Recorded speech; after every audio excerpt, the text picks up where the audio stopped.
Baik, Assalamualaikum warahmatullahi wabarakatuh.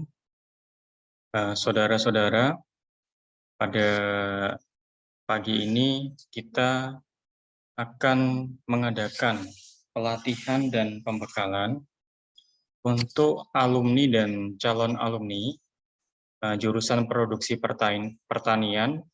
Hari ini kita akan mempelajari dan mempraktekkan bagaimana eh, proses wawancara atau interview ketika saudara nanti akan memasuki dunia kerja. Oke, kita lanjut materinya. Definisi rekrutmen menurut para ahli, menurut buku Shimamura tahun 2005, mendefinisikan proses rekrutmen adalah serangkaian aktivitas untuk mencari dan memikat pelamar kerja dengan motivasi, kemampuan, keahlian, dan pengetahuan yang diperlukan guna menutupi kekurangan yang diidentifikasi dalam perencanaan kepegawaian. Hasil rekrutmen adalah sekumpulan pelamar kerja yang kemudian akan diseleksi menjadi karyawan-karyawan baru di perusahaan.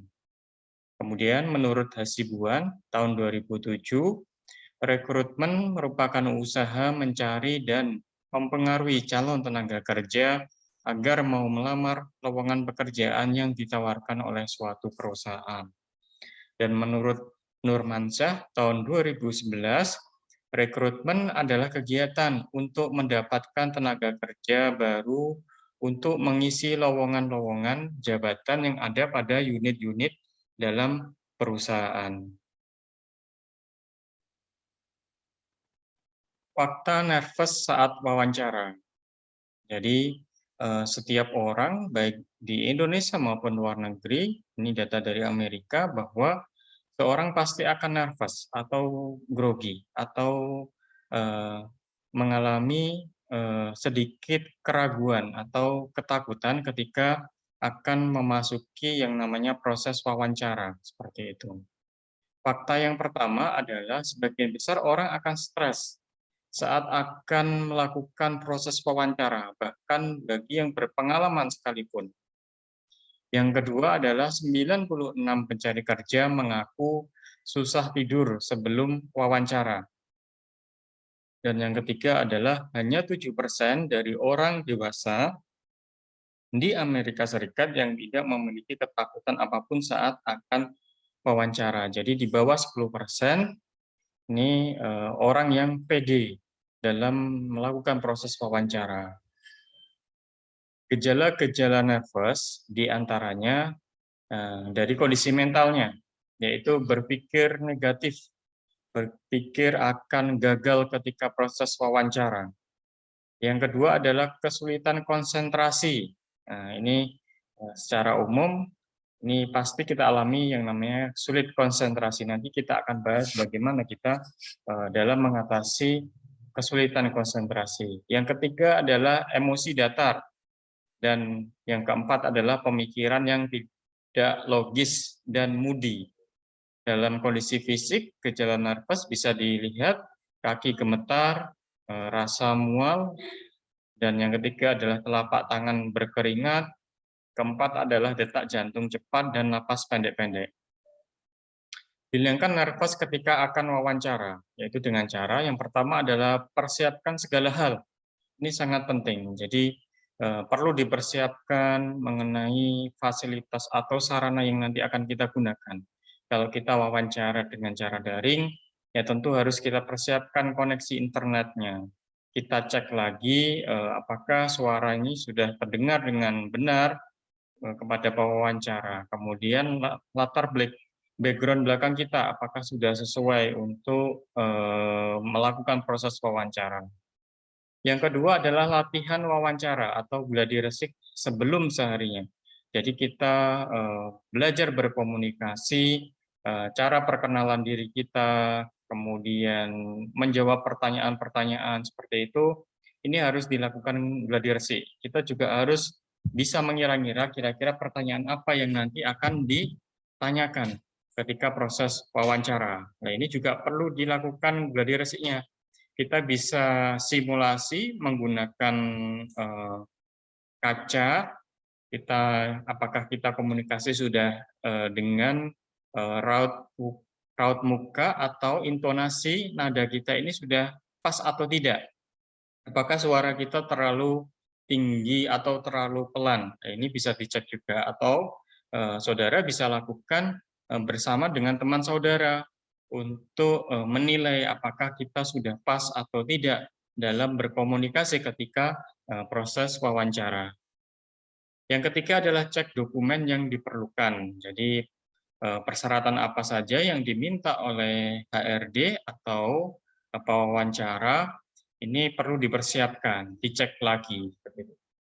Yang keempat adalah istirahat yang cukup, setidaknya 6 jam. Nah, ini salah satu cara agar kita juga bisa fokus. Nah, jika istirahat kita sudah pas, sudah sesuai, nah ini kita akan bisa lebih fokus dan lebih percaya diri ketika proses wawancara dan rekrutmen.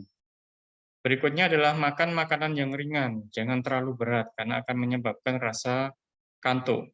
Kemudian datang lebih awal dan berpikir positif. Nah, datang lebih awal ini kita bisa melihat nih calon rival kita atau kompetitor kita dalam proses wawancara.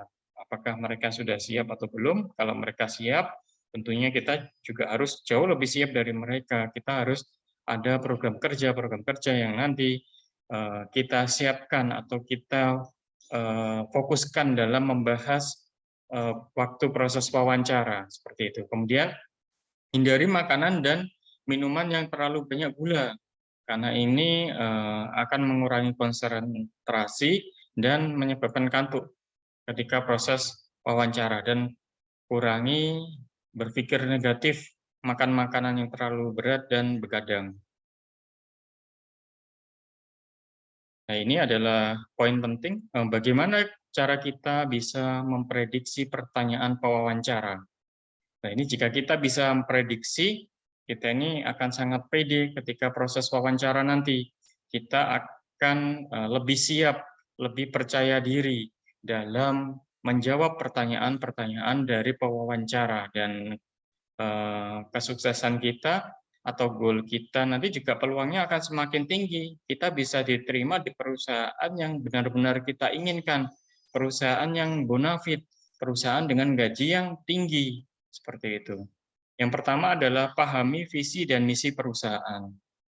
Jadi kita perlu melihat kembali, membaca kembali apa visi dan misi perusahaan 3 tahun ke depan, 5 tahun ke depan. Nah, di situ kita bisa mengetahui apa tujuan perusahaan yang akan datang. Kita bisa merencanakan program kerja dengan melihat visi dan misi perusahaan tersebut. Dan yang kedua adalah pahami isu yang sedang berkembang di perusahaan tersebut. Pahami permasalahan apa yang sedang terjadi. Nah, di situ kita bisa mencari solusi. Nah, jika solusi kita ini dianggap relevan terhadap perusahaan tersebut, nah tentunya kita salah satu kandidat yang nanti akan diunggulkan atau menjadi prioritas untuk diterima di perusahaan yang bonafit, perusahaan yang kita inginkan, perusahaan dengan gaji yang besar. Yang ketiga adalah pahami kompetitor perusahaan yang Anda lamar. Jadi perusahaan ini pasti memiliki pesaing-pesaing, memiliki pesaing dengan produk yang sama. Nah, kita perlu pahami apa kelemahan dari kompetitor dari perusahaan yang Anda lamar. Nah, di situ bisa saudara tonjolkan kelebihan dari perusahaan saudara agar bisa memenangkan dalam persaingan pasar. Yang keempat adalah pahami kondisi perusahaan yang akan Anda lamar dari segi pencapaian target bisnis, dari laporan keuangan, sistem manajemen, dan pelayanannya. Jadi kita perlu melihat apa kelebihan dari perusahaan yang saudara lamar. Saudara bisa ulas sekilas di sana bahwa perusahaan ini sudah bagus, perusahaan ini sudah menghasilkan keuntungan rata-rata di atas 10%, perusahaan ini memiliki pelayanan yang prima. Jadi dengan kondisi seperti ini, saya yakin perusahaan ini akan bisa memenangkan persaingan dalam dunia kerja, seperti itu. Persaingan dalam mencapai target market, seperti itu. Yang kelima adalah pahami job description. Jadi pahami gambaran pekerjaan yang saudara lamar. Jangan sampai saudara melamar itu tanpa mengetahui hal-hal apa yang akan nanti dikerjakan. Nah, saudara bisa ditanya, saudara nanti saat terima di sini, saudara akan kerja apa seperti itu. Jika saudara sudah memahami job description, gambaran pekerjaan dalam keseharian, ini akan memberikan nilai yang tinggi ketika dalam proses wawancara. Yang keenam adalah buat program kerja untuk perusahaan yang Anda lamar. Nah, jika kita sudah mengetahui visi dan misi dalam sebuah perusahaan, hal berikutnya kita harus membuat program kerja. Kira-kira perusahaan ini bisa memenangkan persaingan dalam dunia kerja ini dengan program kerja kita. Jika program kerja kita ini match dengan apa yang diinginkan dari perusahaan, dari visi dan misi dari perusahaan, tentu kita akan mendapatkan poin tinggi ketika dalam proses rekrutmen atau wawancara. Yang ketujuh adalah pahami pewawancara. Jadi pewawancara ini perlu kita pelajari biografi pewawancara, dari lulusan mana, hobi, dan usianya berapa. Nah, jika kita mengetahui hobi, usia, biografi pewawancara, tentunya kita akan jauh lebih pede. Tentunya kita akan punya hal atau obrolan apa yang bisa menyentuh hati pewawancara. Katakanlah hobi pewawancara ini adalah bola seperti itu, dan di klub mana, kita bisa ngobrol di sana sedikit ketika waktu mungkin tidak membahas mengenai pertanyaan pewawancara, kita bisa sedikit menjalin kedekatan seperti itu agar poin kita pun juga tinggi ketika wawancara. Jadi supaya presentasi kelulusan kita untuk diterima di sana di perusahaan yang bonafit, perusahaan yang saudara impikan, perusahaan yang bergaji tinggi ini, saudara bisa lancar atau lulus dengan nilai paling tinggi dan diterima di perusahaan yang saudara inginkan seperti itu. Hal yang perlu dibawa saat wawancara, saat luring, yaitu yang pertama adalah CV dan surat lamaran, baik soft copy maupun hard copy. Ini perlu dipersiapkan. Yang kedua adalah alat tulis dan buku catatan. Nah, yang ketiga adalah kopi ijazah dan transkrip nilai, baik hard copy dan soft copy. Dan yang keempat adalah kopi sertifikat keahlian, penghargaan yang pernah diraih, dan kursus pelatihan kerja, hard copy dan soft copy. Dan yang kelima adalah surat referensi dan kontak referensi jika ada. Yang keenam adalah minum dan makanan ringan, ketujuh hand sanitizer, 8 permen rasamin untuk mengurangi bau mulut atau mungkin rasa kantuk, dan 9 adalah matikan handphone ketika saudara dalam proses wawancara. Hal yang perlu dipersiapkan saat wawancara secara daring, yang pertama adalah laptop. Yang kedua adalah jaringan internet yang stabil. Jadi perlu gladi bersih lagi. Apakah jaringan internet ini sudah lancar? Apakah suara kita ini sudah bisa terdengar dengan baik ketika proses wawancara? Dan yang ketiga adalah ruangan yang kondusif atau tidak ramai. Yang keempat adalah alat tulis dan buku catatan. Dan yang kelima adalah tidak dalam kondisi di dalam kendaraan.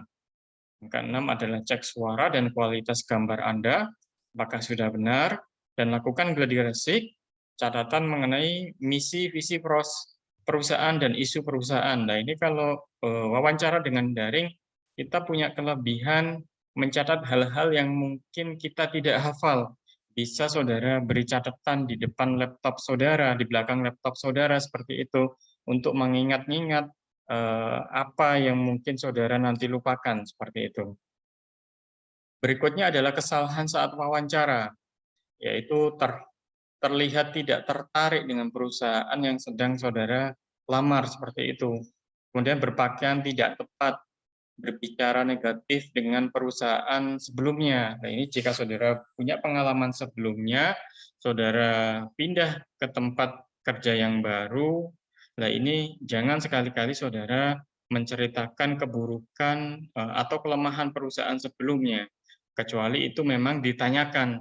Jadi misal saya resign dari perusahaan sebelumnya karena saya merasa kurang nyaman, karena pemimpinnya ini tidak bisa memimpin. Nah, ini ketika saudara berbicara seperti ini, saudara akan langsung auto gugur dalam proses wawancara, karena sangat dimungkinkan saudara nanti ketika di perusahaan tersebut, saudara juga akan berbicara hal yang sama kepada di luar orang-orang di dalam perusahaan tersebut. Nah, ini kan akan menimbulkan citra atau image yang buruk terhadap perusahaan. Berikutnya adalah menjawab dengan terlalu banyak jeda atau kurang jelas, terlalu banyak berpikir, melihat kanan kiri seperti itu. Menjawab dengan tidak natural atau terlalu textbook, jadi tidak secara alami, tidak secara natural. Ini akan mengurangi poin juga bahwa saudara terlalu banyak berpikir ketika dalam proses wawancara. Berikutnya adalah terlalu banyak bicara dan kurang bicara. Nah, terlalu banyak bicara pun juga poinnya kurang bagus, dan kurang bicara pun juga kurang bagus. Jadi saudara harus fokus terhadap inti dari pembicaraan atau keinginan dari pewawancara. Nah, ini penting karena kita juga di timer waktu wawancara ini kita sudah ada batas waktu untuk wawancara. Jadi kalau terlalu kurang juga kurang bagus, jika berlebihan pun juga kurang bagus. Jadi harus fokus ke inti-inti apa yang diinginkan dari pewawancara seperti itu. Berikutnya adalah tidak menjaga kontak mata. Kita tidak melihat pewawancara dengan langsung menatap matanya seperti itu, kita melihat kanan dan kirinya seperti itu. Ini dianggap saudara kurang serius ya, kurang serius dalam melakukan atau ingin bekerja di perusahaan tersebut. Kemudian terlalu ini melirik kanan dan kiri, terlalu nervous, kemudian menunjukkan bahasa tubuh yang buruk, dan memberikan informasi palsu. Jadi apa yang saudara bicarakan ini ternyata tidak ada buktinya. Katakanlah saudara mahir dalam perkebunan kopi, ternyata saudara dalam nilai di rapot saudara, ini saudara kopi tidak lulus. Nah, ini kan juga saudara akan auto gugur di bidang ini. Berikutnya adalah tidak menunjukkan keunikan saudara. Saudara ini punya keunikan, katakanlah IPK di atas 3,5, saudara pandai, saudara pinter, saudara bisa membahas atau memfokuskan pembicaraan terhadap kelebihan saudara. Saudara bisa menunjukkan bahwa saya ini IPK tinggi dan saya menyukai komoditas yang sesuai dengan perusahaan Bapak. Ditunjukkan dengan apa? Saya magang di perusahaan yang sama dengan perusahaan Bapak seperti itu. Kemudian nilai di komoditas di perusahaan Bapak saya mendapatkan poin A seperti itu. Ini kan akan menjadi penilaian yang menjadi pembeda dengan lawan-lawan saudara atau kompetitor saudara. Berikutnya adalah aspek penilaian kesan pertama saat wawancara, dan ini adalah hal yang paling penting ketika kita melakukan proses wawancara. Ini akan dinilai 3 menit pertama. Yang dinilai adalah 7% pilihan kata yang diucapkan. Dan yang kedua adalah 38% nada suara, tata bahasa, dan kepercayaan diri, dan 50% adalah cara penampilan, bertindak, dan bahasa tubuh. Jadi pertama kali kita dilihat 3 menit pertama adalah penampilan kita, apakah kita ini menjual atau tidak, apakah kita ini memberikan rasa kelihatan orang baik seperti itu, ini terlihat atau tidak, itu ada dari cara berpakaian kita, bertindak, dan bahasa tubuh kita seperti itu. Nah, perusahaan tentunya kan menginginkan orang-orang yang akan meningkatkan produktivitas perusahaan tersebut. Nah, jika kita dilihat sekilas saja sudah menyenangkan, humble, ramah, kemudian sosok yang pekerja keras seperti itu, ini pasti akan tidak dilewatkan oleh pewawancara. Orang-orang seperti ini itu sedikit seperti itu. Nah, ini poin penting adalah memberikan kesan yang positif dalam 3 menit pertama seperti itu.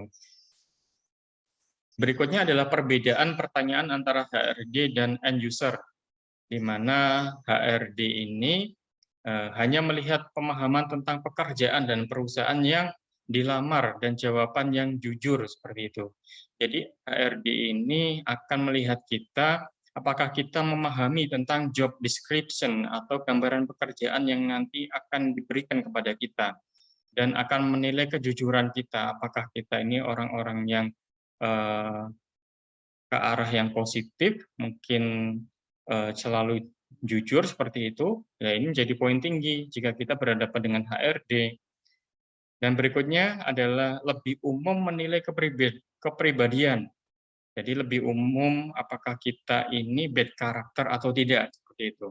Jadi akan dilihat kelebihan dan kekurangan dan kemampuan kerja pelamar sesuai dengan posisi yang dibutuhkan. Kita akan dilihat tentang kecerdasan kita, intelektual kita. Ini HRD ini melihat poin tingginya di situ, menilai kepribadian kita, apakah karakter kita ini sesuai dengan yang dibutuhkan perusahaan. Apakah karakter kita ini orang yang berintegritas, orang yang jujur dan dapat dipercaya, seperti itu.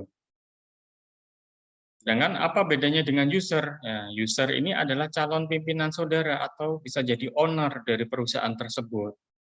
Ini kalau kita menghadapi owner ketika proses wawancara, hal yang perlu diketahui, poin yang paling tinggi adalah pengetahuan teknis yang khusus dan kemampuan menjawab contoh kasus dan cara penanganan dengan baik, seperti itu. Jadi contoh kita membuat program kerja untuk perusahaan tersebut, ini adalah poin yang tinggi ketika kita berhadapan dengan user, calon pimpinan kita atau owner dari perusahaan tersebut, pemilik dari perusahaan tersebut.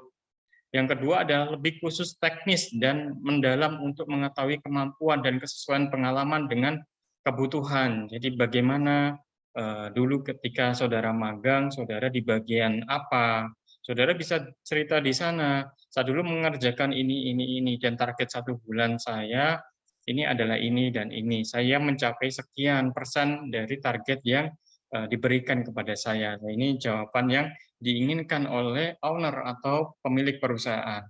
Dan yang ketiga adalah user melihat kecocokan karakter pelamar dengan rekan kerja tim.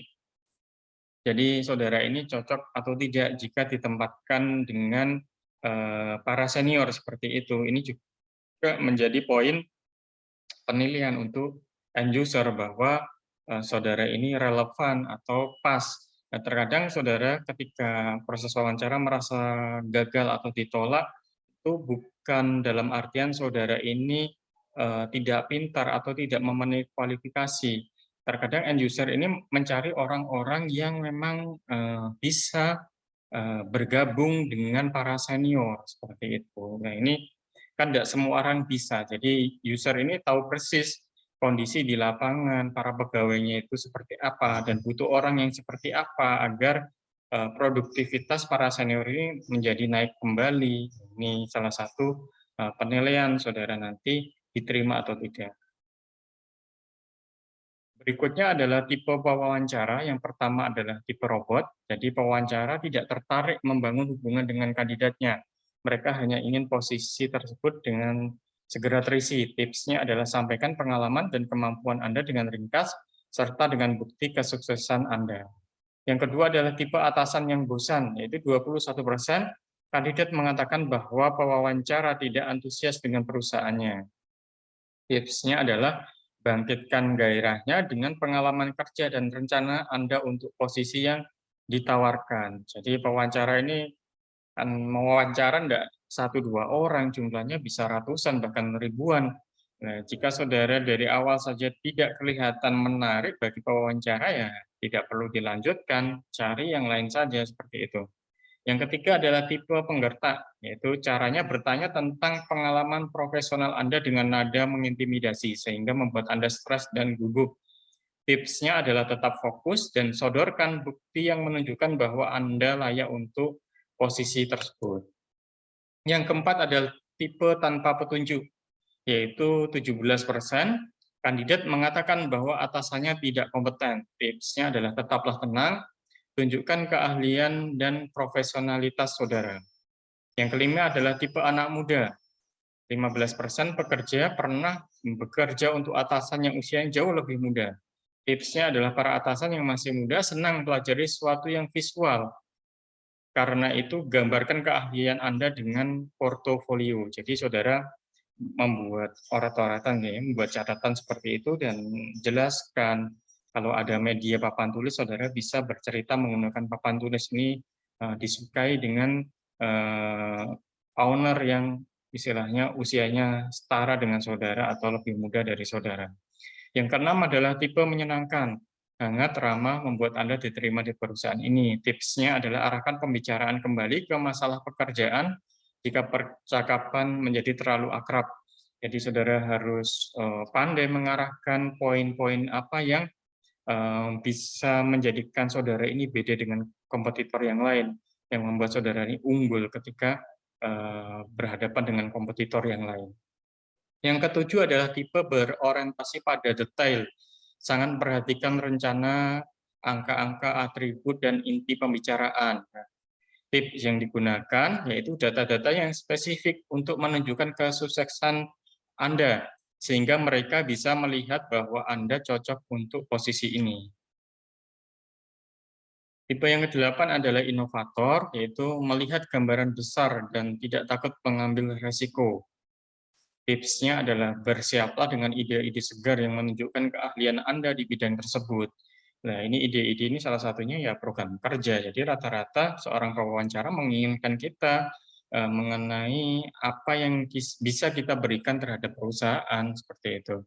Yang kesembilan adalah tipe CEO kawakan, orang lama. Jadi 57% CEO yang memulai lebih dari satu perusahaan. Tipsnya adalah bawalah rencana saat wawancara yang menunjukkan ide-ide Anda untuk posisi tersebut. Jadi hampir secara mayoritas dari 9 jenis tipe pewawancara ini menginginkan ide-ide atau penyelesaian isu dalam perusahaan yang nanti akan saudara lamar. Nah, ini penting sekali. Jadi saudara sudah paham sekarang apa yang harus saudara persiapkan ketika proses wawancara supaya saudara ini memiliki goodwill atau nilai lebih, menunjukkan penciri saudara, menunjukkan kekhasan saudara bahwa ini saudara adalah orang yang pantas untuk dipekerjakan di perusahaan yang saudara lamar seperti itu.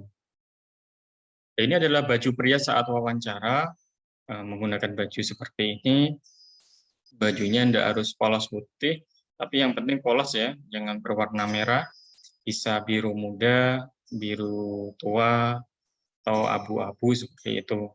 Dan slim fit ya, jangan terlalu kedodoran dan jangan terlihat kumal. Jadi harus disetrika, harus rapi seperti itu dan pakai parfum ya, pakai parfum dan pakai sabuk juga. Jadi seperti ini ya standarnya.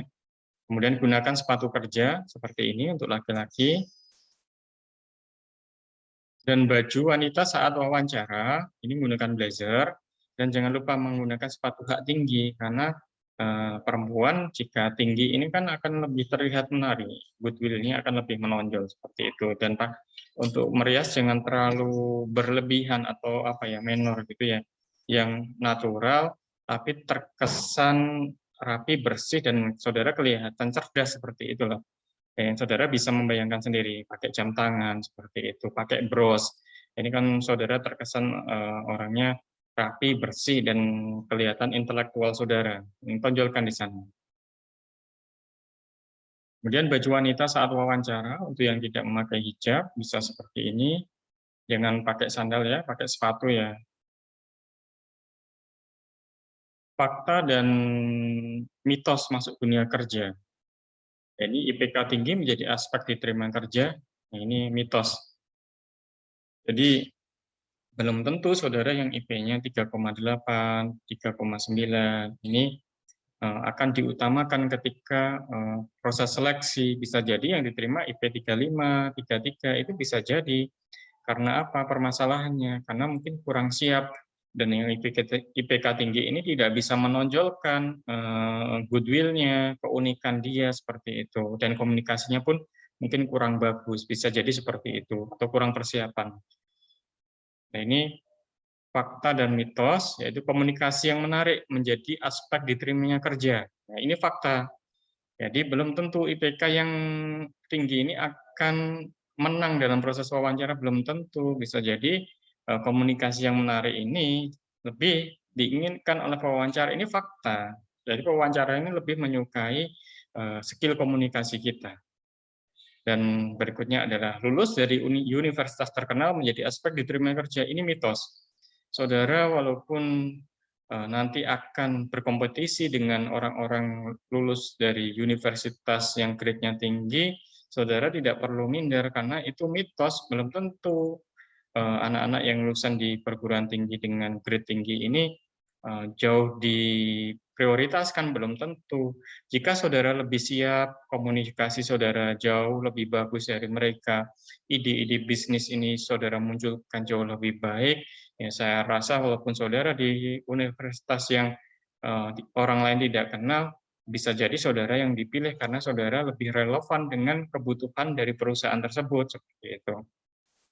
Yang keempat adalah penampilan yang menarik menjadi aspek diterimanya kerja. Ini fakta. Jadi penampilan ini akan dinilai di 3 menit pertama, gestur kita, cara komunikasi kita. Nah, ini adalah poin penting ketika kita menjadi kunci atau key kita nanti diterima atau tidak, saudara bisa mengukur di sana. Saudara ketika merasa percaya diri, menjawab dengan versi mereka, dengan versi yang benar menurut pewawancara, saudara bisa berharap di sana bahwa 70% mungkin saudara akan bisa diterima di sana.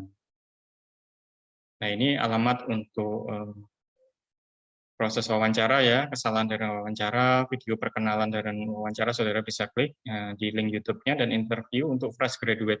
Saudara bisa link di sana, bisa lihat di YouTube. Oke, terima kasih saudara. Saya rasa apa yang saya sampaikan ini semoga nanti bermanfaat untuk saudara dalam mencari pekerjaan yang sesuai dengan kebutuhan saudara. Setiap orang nih menginginkan pekerjaan yang sesuai dengan apa yang ada dirinya. Jadi jangan disamakan kelebihan kita dengan orang lain. Kita punya keunikan masing-masing dan kita cari keunikan kita ini cocok di perusahaan mana, dengan gaji berapa. Itulah yang pas perusahaan yang nanti akan saudara gunakan untuk mencari pekerjaan seperti itu. Oke, terima kasih saudara. Semoga bermanfaat. Semoga saudara punya gambaran dan inspirasi dan mempermudah kesuksesan saudara untuk masuk ke dunia kerja. Saya akhiri, terima kasih. Billahi taufik walhidayah. Wassalamualaikum warahmatullahi wabarakatuh.